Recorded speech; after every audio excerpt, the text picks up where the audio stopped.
Angels Care Home Health, serving Hayes and the surrounding areas, is a Medicare-certified home health agency providing quality skilled nursing and restorative therapy services to patients in their homes. I love the nurses that come and see me.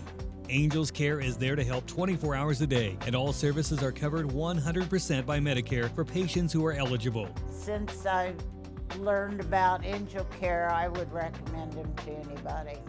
Angels Care Home Health. We serve patients. Eagle Community Television presents Community Connection with your host, Mike Cooper. Hello and welcome again to our Community Connection from Eagle Community Television. Thanks for watching. Thanks as always to the producer and editor of our series, Jeff DeRoll. Also to the camera work of Brandon Cooley from Eagle Community Television. We're at the Center for Life Experiences. Thanks to Ann Leiker for hosting us for the event today, with the class of '82 from Thomas More Prep-Marian, graduate David Schramm, who's joining us for a visit today and is our community connection. Dave, it's good to have you back in the community again. It's good to be home in Hayes. Thanks for having me, Mike. We'll introduce this young lady in just a moment, but catch us up on where you've been and what you've been up to, Dave. So for the last 10 years, I've been at the graduate school at Stanford. I teach on the faculty there. I have an endowed chair as a communications faculty member, and just love essentially doing what I have almost always done, something around public speaking and writing, but working with MBA students at Stanford. And that is the current situation to a long, outstanding career on both coasts.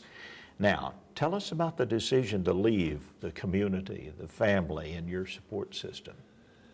Well, I have, I guess, kind of like a boomerang. I have left and returned to Hayes 2 or 3 times, and I have always felt that Hayes has a draw for me, a connection to me. And yet both the career opportunities and the personal opportunities worked better for me in larger cities. And so I've been, prior to the 10 years in San Francisco, I was at NYU for a little over 5 years, and in New York City for over a decade. And yeah, good success professionally in both cities, but keep coming back to Hayes 3 or 4 times a year. Well, you made that little stop too at Emporia, I believe. I did my undergrad degree in theater at Emporia State, went from Thomas More Prep to Emporia, which is not a very common journey. Few students do it every 3 or 4 years, there'll be 1 or 2. And went to college on a full ride acting scholarship. And it was pretty clear after I got there that I was much better at managing the theater and marketing than I was acting. So I didn't get a main stage acting role until the spring of my junior year. But a great experience at Emporia, and each summer did classes at Fort Hayes and did some initial graduate work at Fort Hayes. So both schools hold a draw to me. And this young lady, Roma, named after your mom. Yes. How did she come into your life? She is a remarkable gift to us. My husband and I, we had been in the adoption process for 3 years, unsuccessfully. It's a very difficult thing to do open adoption. Several times we were matched with a woman who was going to place her child with us after it was born, and things went a different direction. The hardest one, we were actually in the hospital in Houston taking care of a little boy. And the mother changed her mind and said she was going to parent herself, which is entirely her right. And I want to live in a country where that's what happens. But when a parent can't, that they place a child for adoption. Well, we were blogging about it, and we have a lot of Facebook followers, and Ken talked about just the disappointment of not having that adoption work out. And a wonderful family in Bakersfield contacted us. They said, we have 2 kids of our own. That's all the larger family we want. We would conceive a child for the 2 of you to raise. We think you 2 will be great dads. Oh, my. And we had been through a pretty rough ordeal, and we said, let's think about this a little bit. We'll talk in 2 days. And we called each other back, and then they came up and met with us. And her biological father is an Iraq War vet. Her biological mom is a stay-at-home mom. And she has an older brother and sister that she knows. And after she was born and came to live with us, they had one more child. So she has a little sister as well. Wow. And most generous family I've ever known of. And still that connectivity there. We see them 2 or 3 times a year. The kids will grow up knowing each other the way cousins do in other families. They'll know that they are biological siblings, but she goes to play with Susie and Sammy and Beefy when she can. And she came with you on the trip as a special guest as well. She did. Anytime that she's named for my mom, Roma, who many people in Hayes will know from her managing the mall and being active in the Arts Council. And so whenever Roma and my dad, Jack, can get together, we love having them be with one another. Grandpa is pretty thrilled, I'm sure. He's pretty infatuated with this little one. And she has a great smile, but she's hiding it behind a pacifier right now. But Jack doing well at Via Christi now? He is. He has moved from assisted living into full nursing care. We are delighted with the folks at Via Christi and what they provide. And we knew when Dad moved in out there 2 or 3 years ago that would be a good step-up facility for him. And he'll be 94 in August, and is slowed down quite a bit, but knows us, loves it when we visit, and all 3 of us kids are far away from Hayes, but Dad really, his roots are here, and this is where he wants to be. And an extraordinary individual. Yeah. I'm thankful for knowing him all these years. We What's all your are. reason for your current visit now, Dave?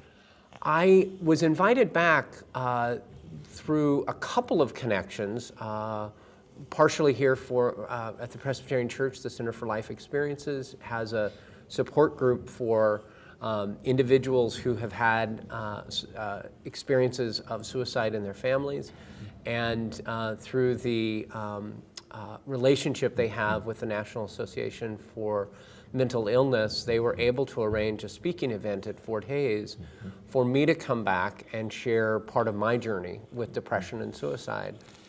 It's something I have talked about in many places. Actually, I have a TED Talk out there that I did several years ago, and I have been an advocate for more conversation and more dialogue about this issue. But I've never had the chance to come back to Ellis County and speak about it with people who saw me going through it in many ways. And so it's a privilege to be back here, a little intimidating honor, but a good place for me to be able to share my journey and the healing and the recovery that I've found over the last 14 years. Well, and the director of the Center for Life Experiences, Ann Leiker, also, much as you have said, wants to get the information out to the public, wants to make it an open event so that people can understand the complications, the intricacies of suicide as well as mental illness through the NAMI organization and through the HALOS organization as well. Yes, exactly. Roma about ready to leave us. I'm not sure. She may make an exit. Ann is motioning, come here, let's bond a little bit. Or she may just hang out on my knee. We'll see. Absolutely, whatever she's comfortable with. So getting the word out then. The Robbins Center was your presentation, open to the public. Are you comfortable now talking about the issue and sharing your experiences and teaching people? Because that's really what it's all about. This guy's been there. Comfortable's a hard word, Mike. There still is a discomfort or an embarrassment over part of my journey, and yet I know that the only way we help those who are struggling with mental illness or a suicide attempt or a suicide that was successful in their family, I know the only way that we make that journey easier for all of us is through dialogue and discussion. And when we keep suicide particularly shrouded in secrecy, I think we do a disservice to the person who passed as well as the person the people who remain. Now, in my case, I had a very serious suicide attempt in June of 2003 that I clearly survived. I'm sitting here chatting with you. But what I recognized after the attempt and beginning my recovery from that was that it was uncomfortable for people to talk about. It was uncomfortable for me, it was uncomfortable for others, and that the only way that healing was really possible was by, breaking the silence, as I say in my TED Talk. And by the way, on that TED Talk, that's something that you really need to see. Now, to access that, it's a YouTube presentation and TED Talks that are easily accessible, but you have to go to JD Schramm, right? Yes. That's the trick Ann told us about to be able to view that. If you go to just TED.com, it's up there. It's also findable on YouTube. The last time I looked, over 1.6 million people had viewed it. Been translated into 39 different languages, and my attempt was in 2003. I did the talk in 2011, so the talk has been up there for 6 years now, and still every month I will get 1 or 2 notes from people who were touched by the talk, who have questions. TED as an organization has been phenomenal about putting resources up there for people to be able to find the help that they need. So I'm not in a situation that I need to be the first line of defense, but if my talk can help somebody be more willing to talk about their journey and get the help they need, then it's successful to have it out there. Let's talk about your work at Stanford and communications and such. What are you finding in communications with students at Stanford? That's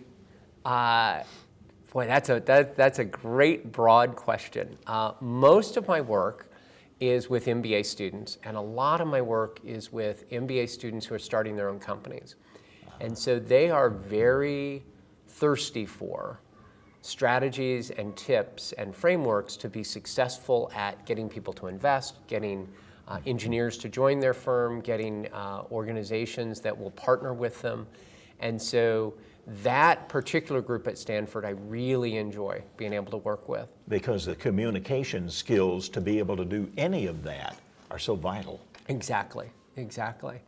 And then with my experience with my own TED Talk and with attending TED and using a lot of TED clips in my teaching, I just saw a real value in students being able to do a talk like that. And so also about 6 years ago, I created a program we call Low Keynotes, all one word, LOW, Keynotes. And it allows students to do a mini TED Talk. It's a 9-minute talk that is on how they want to change lives, organizations, and the world, which is our tagline at Stanford, but it's also the LOW in Low Keynotes is lives, organizations, and the world. And so I have about 30 students a year who participate in this program. Hundreds apply to get in, and we can only take 30. And the students work two or 3 months to be ready to deliver their talk. And then we put those up on the Stanford YouTube channel. And I have over 2 million views of my students' work out there. And topics ranging from everything from, this year I have a South African student who's taking a provocative position about the value of trophy hunting, that we have a very strong disdain for it, but there's actually an economic impact that trophy hunting brings to impoverished communities. He's not a hunter himself, but he sees the value in it. I had a student a few years ago do a talk on the challenge of being the middle child in a family. I had a student do a talk on colorism, which is a special kind of racism within the Black community, where the depth of color, how dark a person's skin is, indicates their place in the community and why that is an unfair form of racism. And so that opportunity for the students who do it, and then that library for the people who see it, it's just really been a wonderful way to take what I do in the classroom and expand it out more broadly. And this is available then on YouTube, on the Stanford YouTube Yeah. channel. The beauty of creating a freaky name like Low Keynotes is you could actually go to Google, just type in all one word Low Keynotes, and we're the first thing that pops up. Terrific. But yeah, they ultimately are launched off the YouTube channel. Well, in our final minute or two here, you're going to share some of this, of course, with your visits with people that you've known forever here in the community.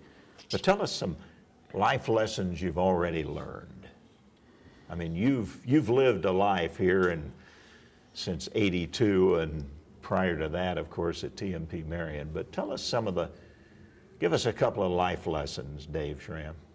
Well, in the remarks that I delivered at the Robbins Center, what I ultimately led to was it is our privilege to be on the planet and making a difference on the planet.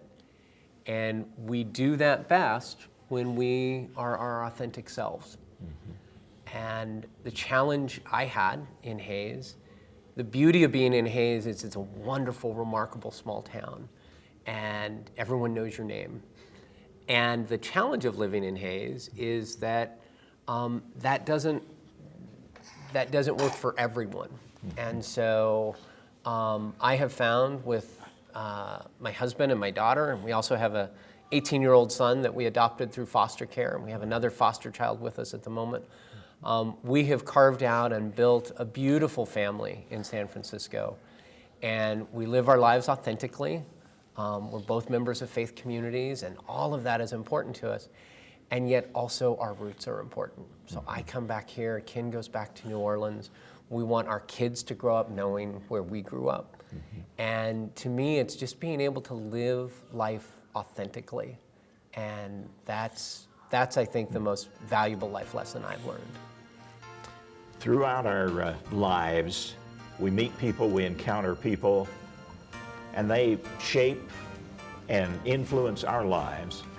And one of those people is Prep-Marian graduate, class of '82, David Schramm, our community connection. A real pleasure, sir. Thank you, Mike. It's wonderful to be home. And to you, Miss Roma, come back and see us anytime. That's our community connection. Thanks for watching.